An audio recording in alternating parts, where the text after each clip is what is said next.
नमस्कार दोस्तों, आज मैं फिर आपके सामने उपस्थित हुई हूँ नई रोचक जानकारी के साथ। क्या आप जानते हैं कि भगवान राम को 14 साल का ही वनवास क्यों हुआ था?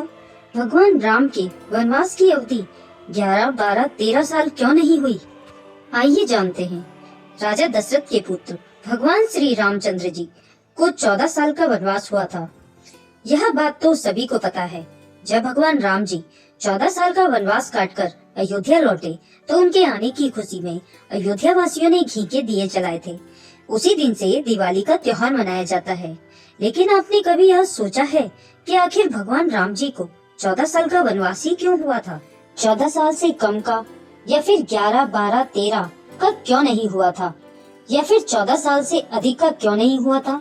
वाल्मीकि द्वारा लिखी गई रामायण के अनुसार राजा दशरथ की रानी केकई की जिद के चलते भगवान राम को 14 वर्ष का वनवास हुआ था।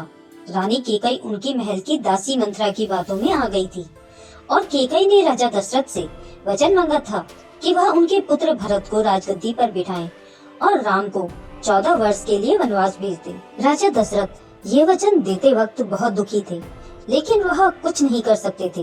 हालांकि राजा दशरथ के इस वचन का भगवान राम भी विरोध कर सकते थे, लेकिन उन्होंने ऐसा नहीं किया। दरअसल रानी केकई ने राम को 11, 12, 13 साल की जगह 14 साल के लिए वनवास भेजा था, क्योंकि रानी केकई प्रशासनिक नियम जानती थी। नियम के अनुसार त्रेता युग में यह नियम था कि यदि कोई राजा अपनी गद्दी को 14 साल तक छोड़ देता है तो वह राजा बनने का अधिकार खो देता है। यही वजह रही कि केकई ने राम के लिए पूरे 14 वर्ष का वनवास मांगा। हालांकि केकई के बेटे भरत ने उनकी इस चाल को कामयाब नहीं होने दिया और राम की गद्दी पर बैठने से इनकार कर दिया। जब प्रभु राम वनवास पूरा करके लौटे तो भरत ने उनकी राजगद्दी सामान लौटा दी। द्वापर युग में यही नियम 13 साल का था। अगर कोई राजा 13 साल के लिए अपना राजपाट छोड़ देता था तो उसका अधिकार खत्म हो जाता था। इसी नियम की वजह से दुर्योधन ने पांडवों के लिए 12 वर्ष वनवास और 1 साल अज्ञातवास की बात रखी थी।